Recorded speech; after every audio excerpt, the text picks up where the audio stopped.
on vous les enseigne sur les réseaux sociaux. Vous voyez des petites filles comme ça, elles te montrent dans les réseaux sociaux, elle a déjà un véhicule. Et toi, tu regardes, comment elle a eu le véhicule. Et quand elle va commencer à t'expliquer ça sur les réseaux sociaux, tu trouves qu'il y a de l'impudicité qu'elle fait pour pouvoir avoir ces choses. Et toi, puisque tu vas avoir la cupidité, tu vas aussi suivre ces chemins-là. Pourquoi? Parce que tu vois ça sur les réseaux sociaux. Est-ce que vous comprenez? Vous devez savoir que tout m'est permis, mais tout n'est pas utile. Et je ne me laisserai pas devenir esclave des réseaux sociaux. Parce que ces réseaux sociaux ont détruit. Frère Branham dit même que les gens vont, au lieu d'aller à l'église le mercredi, nous allons rester à la maison pour suivre une émission, un théâtre. Nous aimons Suzy. Un théâtre. Et ça, ce sont les enfants de Dieu. Et en ce temps-là, Satan a dit quoi? Il dit, non, ça encore c'est trop petit. Je les attends. Je vais les attendre. Quand la technologie va évoluer. Est-ce que vous comprenez? Alors, pour conclure, j'aimerais dire, c'est mon souhait en fait, et je l'ai tiré de cette écriture, Philippiens 1, 9 à 10. Écoutez ce qui est dit ici. Et ce que je demande dans mes prières, c'est que votre amour augmente de plus en plus en connaissance, en pleine intelligence, pour le discernement des choses meilleures, afin que vous soyez purs, irrépréhensibles au jour du Seigneur. Est-ce que vous avez compris, mes amis? Dieu veut que vous soyez des enfants modèles, des enfants purs, qui doivent être totalement prêts pour le jour du Seigneur. Satan, il fait son œuvre. Satan place ses réseaux sociaux pour pouvoir attirer. Et je vous ai dit que Frère Branham nous a montré tout de suite que dans le foyer, même les plus modèles, aucun enfant n'est épargné. Pourquoi? Parce que le péché est beau.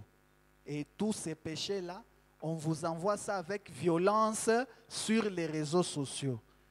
Mais Dieu, ou la prière que j'ai faite avec Paul dans cette écriture, c'est que Dieu vous donne toujours le discernement afin de savoir ce qui est bon et ce qui est mauvais, pour que vous puissiez être prêt et pur toute votre vie pour le jour du Seigneur. Est-ce qu'on se comprend, mes amis? On se tient debout. Les réseaux sociaux, les télévisions intelligentes, toutes ces choses, on y a placé des algorithmes. Netflix, un endroit où on vous met, vous payez vous-même pour avoir des films. Et les films qui n'apportent absolument rien, qui n'ont qu'un seul but.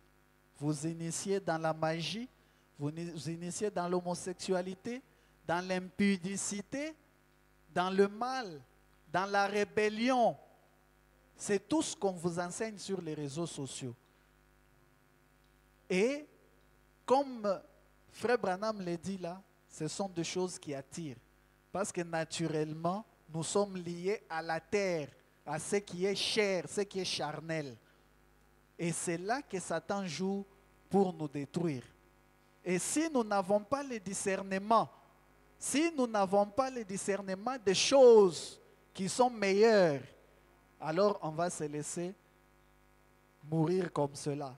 Je vous ai dit, un enfant, c'est à l'âge de l'adolescence que tu peux devenir une grande personne demain ou que tu peux devenir carrément un vaurien dans la vie. C'est l'âge de tous les enjeux. C'est l'âge de tous les enjeux pour un être humain. Tu es détruit à cet âge, c'est compliqué.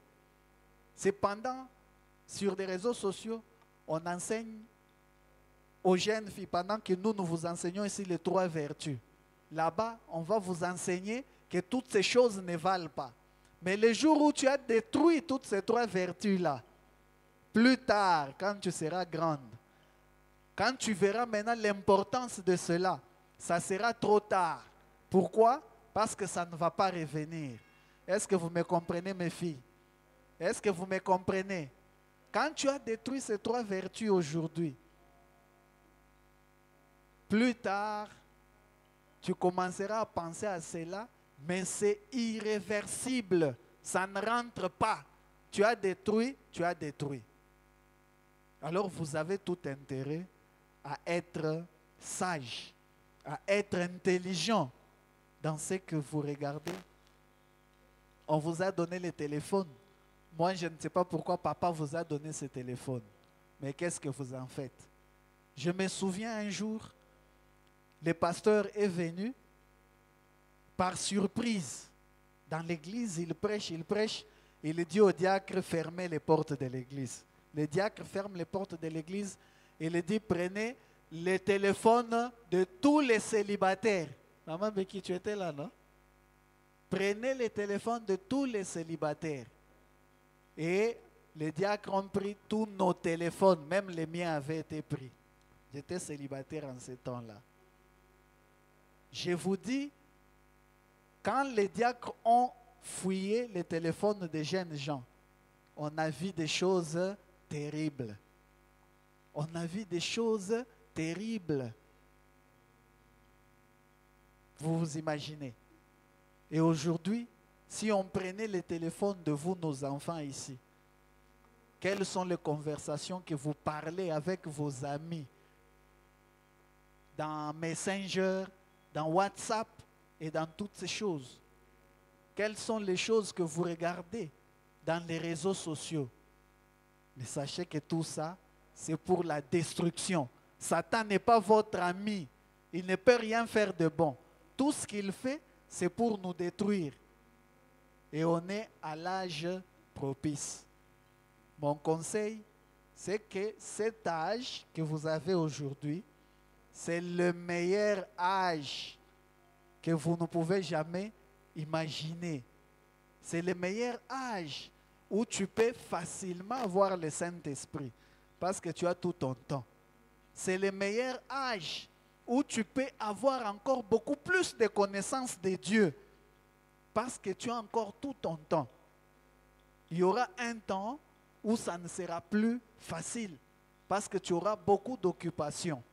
Mais si tu veux devenir un homme demain, si tu veux devenir une femme de valeur demain, c'est aujourd'hui. Est-ce que vous m'écoutez, mes amis? Que Dieu vous donne le discernement. On ferme les yeux.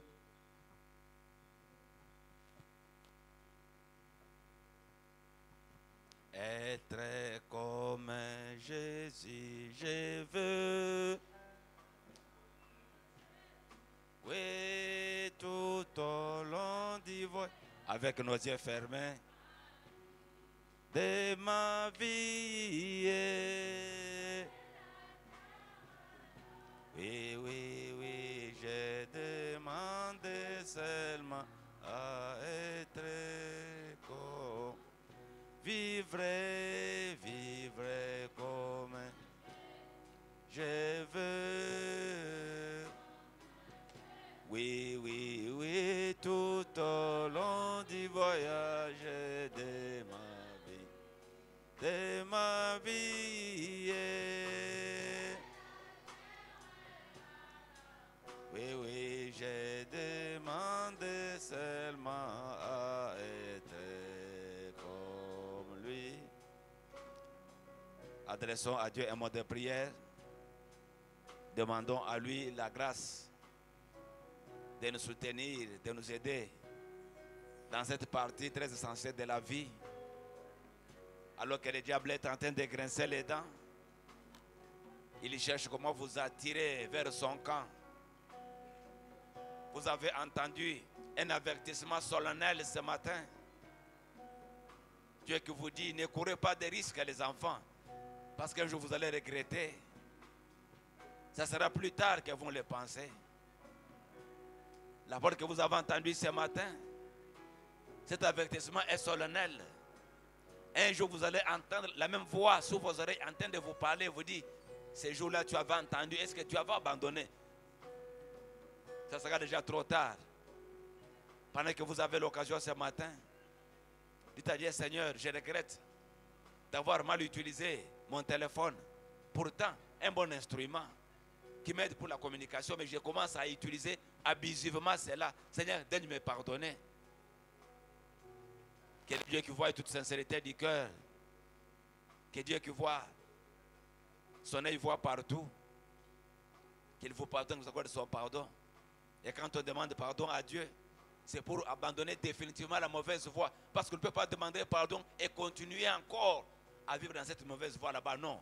Quand on demande pardon, on dit à Dieu, Seigneur, si tu me pardonnes, je décide d'abandonner cela. C'est ça le bon pardon et c'est ça une bonne repentance. On se repent en abandonnant. On ne peut pas se repentir en continuant à poser les mêmes actes abusifs. Non. Quittez ces mauvais endroits là-bas, ça vous détruit. Que Dieu vous fasse grâce maintenant. Nous sommes dans sa présence. Il est capable de vous pardonner et de vous accorder tout ce dont vous avez besoin.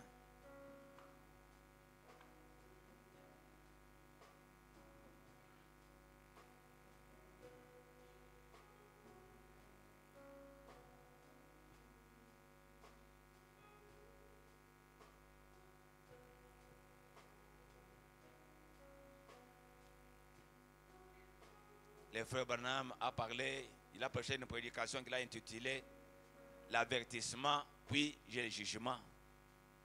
Après chaque avertissement, il y a un jugement qui vient. Vous êtes informé ce matin, vous avez été averti ce matin. Un jour, vous allez entendre la voix de Dieu en train de vous condamner. Vous dites, est-ce que n'avez-vous pas été averti pour la mauvaise utilisation des téléphones, des télévisions et consorts? Vous avez été averti et Dieu tient compte de cela ce matin. Vous qui vous entêtez, vous qui ne comprenez absolument rien, sachez bien que c'est un avertissement faux. C'est un conseil qu'on vous a donné. C'est une prévention. On ne vous a pas interdit de ne pas utiliser les téléphones. Non, on n'a pas interdit. Mais on vous a interdit de ne pas utiliser abusivement ces moyens de communication.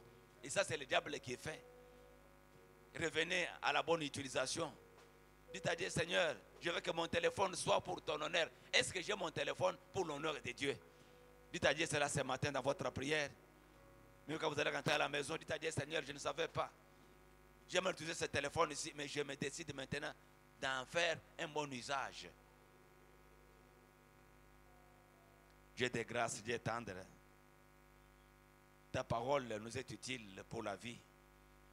Voici, tu as parlé ce matin au Père comme notre Père Céleste.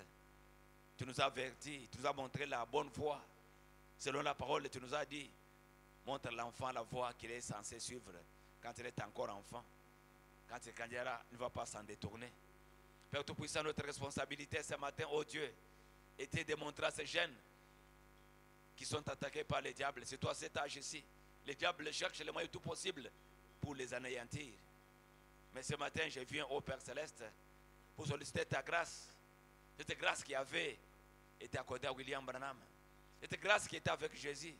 Cette grâce qui était avec Moïse. Père Tout-Puissant, cette grâce peut aussi être avec eux. Je sais que Jésus est passé par l'adolescence. Il était aussi un jeune garçon au Seigneur. Il sait ce que les jeunes sentent.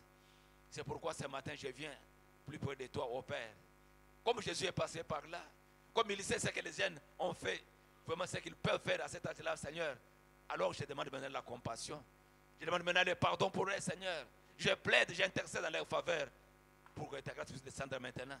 Pour garder nos enfants, qu'ils soient gardés dans les rochers d'âge, qu'ils soient épargnés contre la délinquance, qu'ils soient épargnés contre la destruction du diable, oh Seigneur, qu'ils soient cachés dans les rochers d'âge, là où il y a la protection. Père Tout-Puissant, je le confie en sainte main. Qu'il médite avec ces mots de prière. Quand ils vont retourner à la maison sur le chemin de retour, que ta présence soit avec chacun d'eux. Comme ils sont les temples de Dieu, oh Père, ils doivent se garder, ils doivent se préserver contre le mal. C'est pourquoi il faut ta grâce nécessairement ce matin. Je confie chacun d'eux en sainte main. Pardonne les offenses alors qu'ils t'ont parlé. Nous avons besoin de ton soutien, de ta grâce étonnante. Sur le chemin de retour, soit avec eux. Que l'ange gardien soit avec eux, Père Tout-Puissant, pour nous épargner contre les dangers, ainsi que la présence des ténèbres. Nous les confions ainsi à toi ce matin pour la croix du Père. Au nom de Christ Rédempteur Jésus, nous avons dit tous ensemble. Amen. Amen. Asseyez-vous, s'il vous plaît. Pendant qu'on fait passer notre corbeille à offrande, mettez votre offrande dans notre corbeille. Vous savez, nous avons un principe ici chez nous. On dit, on ne vient pas à l'église main vide. On vient, on chante, on prie, on adore. En tant qu'adorateur, il faut aussi donner à Dieu l'offrande. C'est une obligation pour chacun. Ne quittez pas la maison, dites à papa, je suis un adorateur. Je viens aussi pour adorer le Seigneur. Ayez votre offrande à main. Dieu exige cela. Ne soyez pas habitués à venir à l'église sans l'offrande. Ce n'est pas une bonne habitude. C'est contre la parole de Dieu. Voilà. Je pense que vous continuez à suivre attentivement cette formation que nous sommes en train de faire. Il en va de votre intérêt. Ne soyez pas, comme la Bible dit, des auditeurs oublieux. Donc vous écoutez dès que vous sortez là-bas, vous avez tout oublié. Non. Essayez de méditer sur cela. Réfléchissez, dites, Seigneur, mais je suis un homme, on m'a parlé. Est-ce que je suis en train d'appliquer ce qu'on me dit à l'église? Parce que l'essentiel n'est pas d'écouter, l'essentiel est d'appliquer ce qu'on a appris. J'ai vu ce matin ici plus de 10 personnes qui viennent déjà à 9h juste. Ils sont en train de venir ici à l'Ecodim. Pourtant, nous avons lancé un communiqué pour dire qu'il faut venir à temps parce qu'on a une formation. On vous donne des renseignements très importants. Arrivez ici à temps, vous arrivez à 9h. Pendant que nous sommes en train de terminer, je vois des gens qui sont en train. Vous dites que vous êtes à l'église? Non. Je n'aime pas de telles adorations. Faites un effort, vous êtes encore des jeunes garçons, jeunes filles. Quittez la maison à temps, venez à temps à l'Ecodim.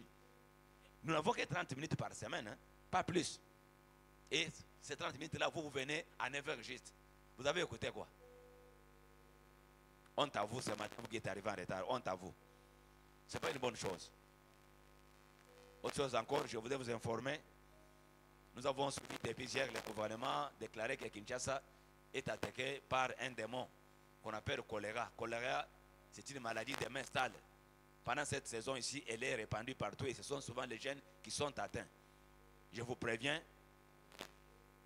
dans des locations, dans des parcelles là où vous êtes, même chez vous là-bas, essayez de vous laver quotidiennement les mains parce que c'est une maladie qui cause beaucoup la diarrhée. Elle est aussi contagieuse. Dès que vous tombez malade, tu peux affecter tout le monde là-bas. Le gouvernement a décrété cela et vous devez être informé. Vous êtes à Kinshasa, vous n'êtes pas au village, vivez sainement. C'est-à-dire que vous devez vous garder très propre. Chaque fois, c'est laver les mains. Chaque fois que vous allez aux installations, vous revenez, lavez-vous les mains avec les savons et soyez toujours propre. C'est pour vous éviter cette maladie-là. C'est un démon qui circule, qui est en train de déranger les enfants. Vous êtes avertis, essayez d'appliquer cela. Ce sont des conseils hygiéniques. Autre chose encore, je voudrais, comme beaucoup, la plupart vous êtes maintenant en vacances. C'est maintenant que nous revenons à l'Ecodim avec attention soutenue. En tant que chrétien, Dieu veut vous voir aussi appliquer la parole dans votre vie. Pendant que vous avez le temps, qu'est-ce que vous faites pour Dieu? Pendant les heures des études, vous étudiez. Pendant que vous êtes en vacances, donnez maintenant votre vie tout entière. Pendant cette période, donnez votre temps à Dieu. Ne soyez pas tout le temps sur les réseaux sociaux. Ça, c'est le démon qui vous fait perdre le temps là-bas. C'est pourquoi je voudrais vous adresser ce matin un petit devoir que nous devons faire chaque semaine. Nous allons avoir un jour de jeûne. C'est jeûne. C'est-à-dire, nous n'allons pas manger. Ce jour-là, je le décrète, c'est pour ce jeudi ici. Le jeudi prochain, dans la prière depuis le matin, chacun de vous doit prier chez lui. À la maison, ayez le temps de prier chaque fois à 6h, à 9h, à 12h, à 15h, à 18h. Donc ce jeûne-là, nous allons manger après 18h. Depuis le matin jusqu'à le soir, priez-vous quand même de ne pas manger. Même si vous ne mangez pas votre déjeuner, ne mangez pas. Soyez en prière, demandez à Dieu que Dieu puisse vous aider pendant cet âge de l'adolescence. Pendant que vous êtes attaqué, on vous informe, vous êtes attaqué, vous êtes là, vous êtes attaqué, vous êtes là, vous êtes distrait. Non. Quand on vous annonce que vous êtes attaqué, il faut chercher maintenant à combattre. Et nous combattons comment? C'est dans la prière que nous serons plus que vainqueurs. Voilà pourquoi nous donnons c'est un devoir à domicile. Donc nous décrétons la journée de jeudi, journée de jeûne et de prière. Nous avons dit nous prions à 6h, à 9h, à 12h, à 15h, ainsi qu'à 18h. Voilà comment nous allons faire cette journée là-bas. Nous commençons par là et le dimanche prochain, je vais encore ajouter d'autres mesures. Donc soyons en prière, nous allons voir ce que Dieu va faire pour nous. Ceux qui ont amené des Bibles, levez la main. Ceux qui ont des Bibles, levez, les soulevez.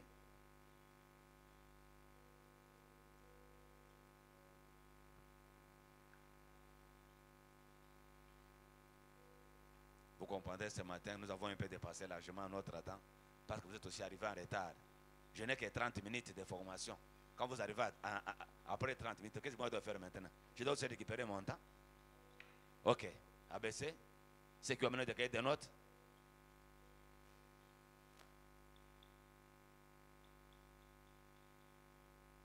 Nous avons exigé que chacun puisse avoir son cahier de notes pour noter les versets bibliques qu'on donne. Vous rentrez à la maison, vous devez être des bons lecteurs.